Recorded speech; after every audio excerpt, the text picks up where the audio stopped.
Holy heck, how are we doing, Empire enthusiasts? I just got back from a little training session with my big boy Veers to come back and find out that somehow some rebel scum is data mining in my game to find my Death Star plans, and that absolutely irked me. And then I was like, I'm gonna look at these rebel scums for a minute because they got a new leader, Mon Mothma. And then I thought to myself, I was looking at them and I said, wow, they got some really weird characters. Some characters I don't care about at all. But then I thought about it and I said, why would I use this team on offense? This is a defensive team in my opinion. So why don't we come up with the best defensive team? Short answer, it's Bodhi Rook. The video's over, it's Bodhi Rook. Absolutely kidding though. No, for real though, Bodhi Rook. Bodhi Rook may be defensively viable. I know, absolutely insane. This is probably the craziest statement that I've ever made, but my Imperial probe droids are out there, and they have done some absolute looking for me, and I've thought about it now. I've been thinking about the information they gave me, and they might be right. They may be correct that Bodhi Rook may actually be a defensively viable character. So, why am I saying this? So, I'm going to begin by saying right now, Geonosians are an incredible defensive team. We know this. Mon Mothma is kind of the same thing. Also, what makes Mon Mothma different than Geos? She has a revive. This is like if Night Sisters and Geonosians had a baby, okay, with Rebel Scum. That's all I can see this as right now. And honestly, I'm at a point where I can't really say this, but I have seen Nico and his Geos do some crazy things on defense, but they can be beat. They are beatable. And actually, the greatest counter is if you're in a great guild that can do the Sith Raid. If you have Traya, it's over. The Triumvirate is a 3v5 win against Geos. And I feel like, after watching that Arnold stream and pledging to get POW, I can say right now, you could come up with offensive teams all day, and I think offensive teams for this team would be awesome, but no. This team is going to be a defensive juggernaut, and I believe I have cracked the code. And I think everyone's overlooking one of the best characters in the game right now, maybe the new meta, and that is Bodhi Rook, baby. Take me to the screen. We are looking at now at Bodhi Rook. Why Bodhi Rook? Why this useless character that no one's looking at? With arguably, I will admit, probably one of the worst Zetas in the game. I admit the Zeta on his unique is terrible. So why Bodhi Rook? Why am I looking at this scruffy little rebel scumbag that helped get rid of the Death Star plans? I'm looking at him for actually a couple reasons. But we're actually not going to talk about Bodhi right now. I want everything to sink in. I want everything to just kind of mellow. And I want you guys to really kind of go with me here. So, I want this to be a defensive team. I want this to be a timeout team. I want this team to annoy the heck out of you. I want this team to be tanky. I want all this stuff from this team. And at the same time, I don't want to devalue other teams. So, for example, Nico likes to use the OG Rogue One team. The OG Rogue One team, in his eyes, is Jin Lead, K2, Cassian, Baze, Chirrut. And I think I totally agree with that. I totally agree with that. That might just be like its own team now. I don't think Chirrut and Baze should be going anywhere. I really don't think so myself either. I'm going to tell you right now, POW is going to be on every Mon Mothma team. POW is meant for Mon Mothma. That is just a statement. And if you have the Zeta, even better. Now you have an incredible team, in my opinion. I think that's the POW Zeta. I'm not saying it's equal to Queen's Will Zeta, but I'm saying it's not as bad as it was anymore. I think it's a lot more viable than it used to be. Before we get into all of that, why don't we just look at Mon Mothma herself? Why don't we understand what she's going to be doing for this team? So, Arnold has stated that both Zetas is probably a nice thing, and honestly, I see it. I see the fact that if Mon Mothma gets targeted, she's in a lot of trouble. Now, I don't think her unique is the most important. Definitely the leadership Zeta. So if you're going to Zeta on Mon Mothma, go for the leadership first. The leadership is what makes this team the Geo team. So at the start of the battle, if Mon Mothma is in the leader slot, she and all Rebel fighter allies gain 8% of their combined base max health, protection, offense, defense, potency, tenacity. 8% of that. 8% of 6 stats that is being shared between all of these characters that you have. So now we have to think about that kind of stuff while we're going in this. So this means that her low star and other characters that are kind of low star, it's going to help a lot. This is like number crunch with R2. This is like the new 3-bot, you know? We're out here with characters that now are sharing stats. And when you're sharing stats across whole teams, you're going to get some crazy numbers going on here. When we add the Zeta, Mon Mothma and Rebel Fighter allies, so they have to have the Rebel Fighter tag, have a 100% chance to assist each other whenever they use an ability during their turn, dealing 90% less damage, limited to 1 turn per ally. So it's still basically just like Geos. It's still someone takes a turn, everyone's gonna assist, and then it's just you have to go through the whole line and stuff like that. That's what Geos do. Nothing new to us. But now let's look at this 90% less damage. They're doing 90% less damage when they actually do damage. So it says now that if an ability dealt no damage, so let's say you use for an example, if you have Chirrut, he has his little equalize as the force wills, that does no damage. It's kind of like, I would think of like Akbar with his lead that says that if you do an ability that does no damage or special or whatever, and then someone comes to assist. That's what I think of when I think of this. But the damage penalty is now halved to 45% less damage. So remember this.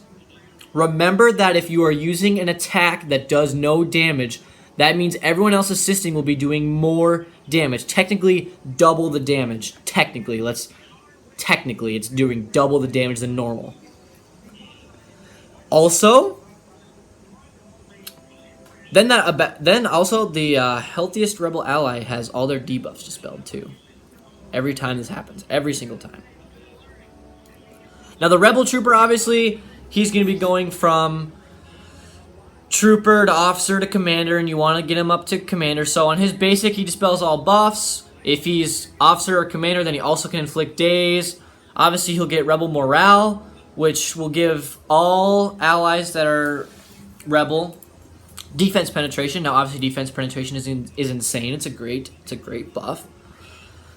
And if they're Commander, then Rally means that all Rebels are coming in. They're all coming in to attack. It's basically just like the Geo Brood throwing his little spear, and there's like the double attacks going on here. Mon Mothma and Rebel Fighter have plus 15% critical damage and 30% tenacity. If he's a Commander, these are tripled actually for both, so that's actually kind of insane. So he could be hitting hard if you just stay in the battle long enough. And of course, just like with most like the Geos and stuff like that, we already know that when there's unique summoned, their stats will scale, so that helps with the balancing aspect of that. So the field promotion is basically the same thing as, I would just say exactly the same thing as Geonosian Brood Alpha, so nothing new there. Her first special is her revive, and it kind of works, it's just a revive just kind of like you would with Old Daka. That's kind of what I think of it as. You revive a random Rebel Fighter ally at 40% health and protection, and then all Rebel allies have their current health percentages equalized, just kind of like you would with the Geonosians. Every single time they get hit, then they're going to equalize as long as they have Hive Mind. Then you're going to rally Mon Mothma and all Rebel allies. So rallied characters, tanks will taunt and gain critical hit immunity.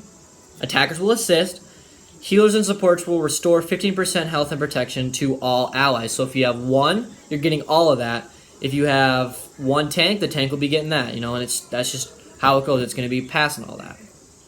Her basic does no damage, So again, that helps with the team because she does no damage at all. So that means every time she uses a thing, when everyone assists, it's going to be the double damage. She's going to dispel all buffs on the weakest rebel ally, and then all rebel allies will gain back 6% health, 6% protection. So we know how Mon Mothma works, and the thing I want you guys to get out of that is that from her leadership, it's saying that if you do no damage when you use an ability or a basic or anything, the whole team that attacks will do more damage. So now we have that out of the way. I'm going to tell you right now, I'm going to tell you, if you have Mon Mothma, you need Pao Zedong. So now we got all that exposition done. We know how Mon Mothma works. So why don't we just talk about the fighters themselves? So Pao Zedong. Pao Zedong was going to be on Mon Mothma no matter what. But why? Why is his unique so good now? And why is he so viable on this team now? Well, let's start with the unique for Pipada. We put the Zeta on this bad boy. Whenever a rebel ally uses a basic attack. Now, what do you do when you're a Geo? You use your basic. Mon Mothma team, you're using your basic attack when you are called to assist. So that means basically whenever they do whatever they want, because they're going to be basic attacking all the time, saying that we are going to reduce Pao's cooldown by 1, and Pao gains 5% turn meter. So Pao is going to use an ability and attack whatever.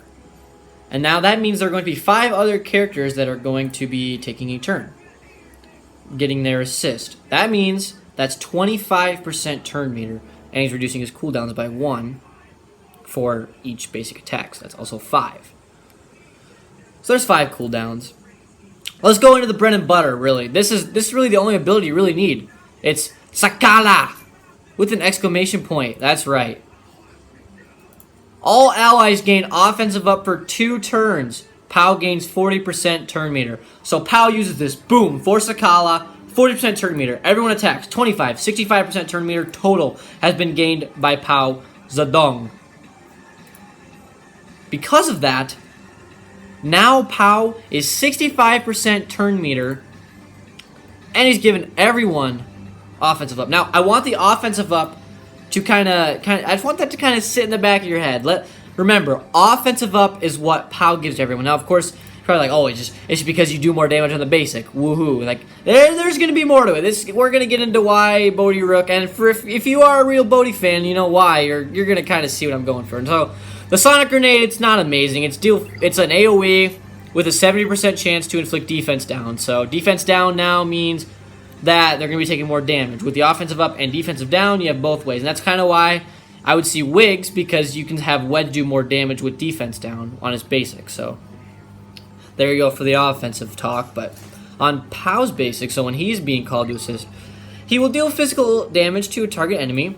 If he has any buffs, he'll deal damage again. If the target has any debuffs, he'll deal damage a 3rd time. So he can attack about 3 times. You know, he's probably going to attack around 3 times with this team that I'm striking up here. So there's Pao. So that is why Pao is crazy. But for Sakala gives offensive up, and he's going to be getting a ton of turn meters. At least 65% if he's the one using Sakala's, and 25 every single time someone's taking a turn. So we get through 2 turns. We get a Sakala through 65. Someone else takes another turn. That's another 25. Now we're at 90% turn meter with this dude, and we've taken 2 turns total. So remember that. Who is next on this team? Well, if you got Pao, then we're going to use the other weird-looking creature thing. I'm not sure what these species are, but Biston. That is right. Biston is now worth gearing up more than just his ship, I think. I think on defense, this guy is going to be just as crazy as Pao, and I think some people might be looking past this guy a little bit. Amped up his unique. Doesn't even have an 8th. Has only 7. Maybe something's coming for Biston, but he gains 10% potency for each rebel ally and each debuffed enemy. So there are, and this counts for him too. So that means there are 6 allies on the field. That is plus 60% potency. 60% potency is going in Biston's. That's just base basically at this point. So you have his base plus the 60. So let's say he's at 20. He has 80% now. If you put debuffs on the enemy, and let's say you're normally going to be fighting against 5. So another 50. That's 110 potency. Let's say Pao Zedong throws an AoE and gets defense down on everyone. 110 extra potency. That is potent. His second special. This is where the potency comes into play. Deal physical damage to a target enemy and remove turn meter equal to Biston's potency. Well, if there's a bunch of debuffs, you're already at 100%. Now, I'm telling you right now, if you have Biston's potency at 40%, just 40%, so I mean, you can just put a potency cross on him. Boom. You have 100% potency, 100% turn meter every time you use that attack. And it has a 3 cooldown. A 3 cooldown. So you'll be using it quite a lot, honestly. Frenzy. Biston gains Frenzy for 4 turns, and all other allies will actually gain 20% turn meter. Frenzy, it kind of works just like Bosca's Frenzy. So whenever another ally uses special abilities, unit gains 100% turn meter. So, start off with Frenzy. 20% turn meter. Boom. Now your pals also got some more turn meter. Now you're saying that whenever someone's going to use a special ability, this guy's going to go again. So he gets another turn. So he gets another. So he's going to keep going and going and going. So you could feasibly use that attack that's going to get rid of 100% turn meter. Boom. Just like that. And now the other thing about the potency is, if you're really potent, you're going to be able to get the actual turn meter reduction. They're not going to be able to resist it as easily. And that's huge, because you actually want to get the turn meter reduction. So if you have high potency anyway, then boom, you're going to get the turn meter reduction. So now let's say you get through 2 turns now where you're just going to say, bam, you lose turn meter, bam, you lose turn meter. And his basic. His basic is really just a basic. This is going to be every time he's assisting, it's going to be deal physical damage with a 70% chance to inflict damage over time. Okay, so you're putting another debuff on there, and then another debuff is going to make him more potent. And, you know, there you go, you're trading ways. So I think Biston's going to be crazy, because I think all that potency is going to help a lot. And I think the potency is kind of what you need, because you want to get that turn meter reduction. You want this team to be controlling all the turn meter. You want to be tanky, and you want to control the turn meter. I think that's what a timeout team really would do. So we've gotten through Biston, so now let's get to the tank. I personally believe that Cara Dune needs a home, and I think that home is going to be on Mon Mothma, at least for now, until something else happens. I don't know, there could be something else later down the road, but for right now, Cara Dune, she's going to need to be on this team, and you need a tank, in my opinion. I think if you're going to have a defensive team, you need a tank. So, Cara Dune's a great tank. Cara Dune is an incredible tank. Let's just start off with her basic. This is what she's going to be doing every time she's called to assist, and that's the most important thing that we're kind of looking at, is basics and uniques here. So, deal physical damage to target enemy if there is a scoundrel allied leader, which is not, so she will not be gaining stealth at the end of her turn. So this is the one that she will do. If there is a rebel ally in the leader slot, which would be Mon Mothma, she will lose stealth and gain taunt for 2 turns. So she is going to be constantly taunting unless there's a buff immunity on her, you guys. Or even, I guess, a daze, but she can just do her basic on her own. So she will be taunting all of the time, and that's what you want to see. Her special, her AoE. Cara Dune gains potency up for 1 turn and then deals physical damage to all enemies and removes 50% turn meter if they're Empire or stunned. So, more potency is good. And you want potency up on Cara Dune because she free revives herself if she has potency up. And minus 50% turn meter helps a lot. So now you have Biston getting rid of minus 100 basically. Cara getting rid of 50 on everyone. You've got Pow giving tons of turn meter, and he's just taking 1,000 turns, and you got Frenzy going, so Biston's gonna take 1,000 turns, and it just keeps getting better, because now we're getting to our first unique. Now I don't really think this unique's not, the Infiltrator's not gonna be incredible, because we don't actually have a Scoundrel lead, so she won't be stealth, but if she was stealth, 100% crit chance, 50% crit damage, that's pretty nice. That's for a Scoundrel thing. When she loses taunt, she will gain stealth, but she's going to be basically taunting the whole time. So if she's in stealth though, then she's going to be dealing a lot of damage in her AoE. So be ready for that. Ex-Rebel Shock Trooper though, this is where things kind of, if you have the Zeta, or it's actually not even a Zeta. I misspoke, or maybe it is. I can't really tell from this right now, but if she has potency up though and she's defeated, she's revived. It's a free revive, so you don't have to use the Mon Mothma revive. So that's kind of nice because you can always have potency up on her. It's like she's taunting right now, potency up. Even if she dies, it's kind of like Scarif Rebel. And I think it's even better than Scarif Rebel at this point because they basically nerfed Scarif Rebel. So she's going to gain critical hit immunity for 2 turns. Critical hit immunity is crazy. You see that thing on Shore Trooper. You're going to be taking tons of damage. You're going to be able to tank a lot of damage. And that's pretty important for, obviously, a tank. And when you have all of that extra health and protection and defense, oh my, you're just going to be so tanky. It's going to be so hard to get rid of you. Not only that, she will gain 100% turn meter whenever an Empire enemy is defeated. So if you're going up against Empire, this is where, you know, if someone's going to use Empire against you, then that would just be really dumb. So I guess it's sort of a Empire counter if you're on defense, but we're not going to really say it's like that. It's going to be a total defensive counter. If she has potency up while she's defeated, she's revived, 50% max health, and then she gains it again. So she's going to be getting potency up a lot, and that's really nice. So, and the potency up helps because then she's going to be getting that turn meter reduction. Remember, potency is kind of what you need to get turn meter reduction.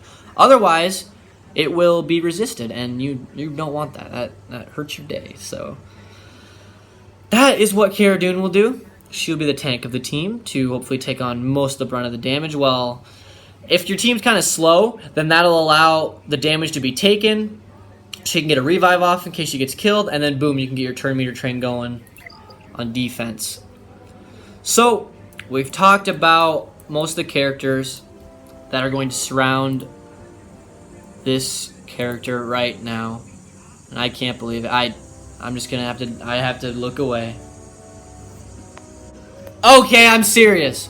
Bodhi Rook is going to help this team, you guys. Bodhi Rook, I said it earlier. You don't even want to watch the video. Just put Bodhi Rook on your team. Get his unique maxed. Boom. Oh, sorry. Don't unique his max. No, don't put a Zeta on him. Just get to level 7. That's what I meant. The Zeta's bad. But really, if you put Bodhi Rook on this team, I think the team is going to be crazy. Let's go back to Pow's offensive up. We're going to get into that. I'm going to get right into it right away. I'm just going to convince you right away that I think if you want to put this team on defense, and I think you should, I personally think you should put it on defense.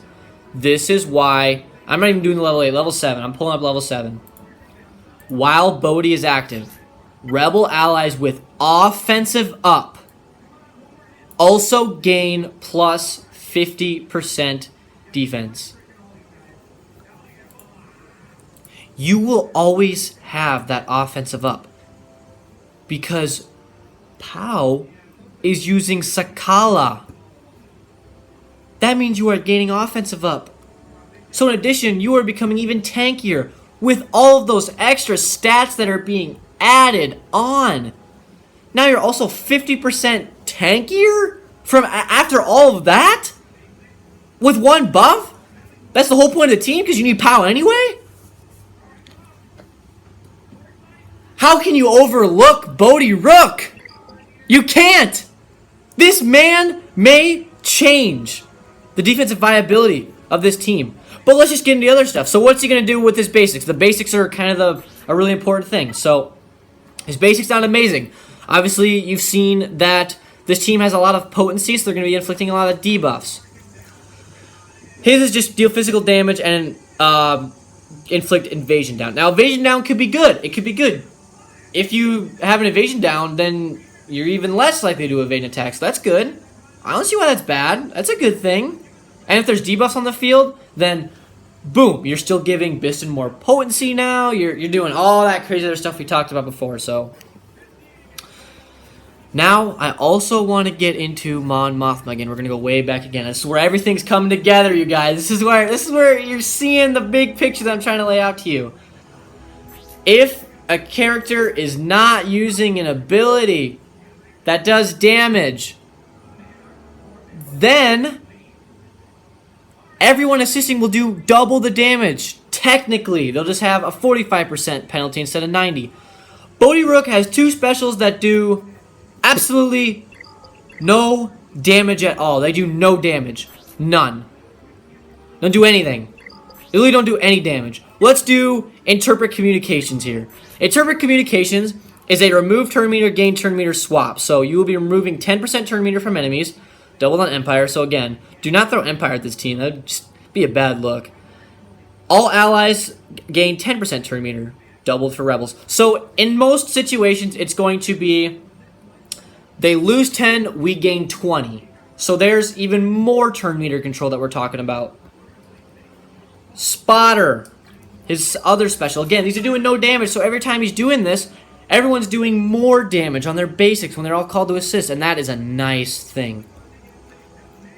On Spotter, inflict an enemy with evasion down for 2 turns, so again, it's just evasion down, but this one can't be evaded at all, so this is a guaranteed.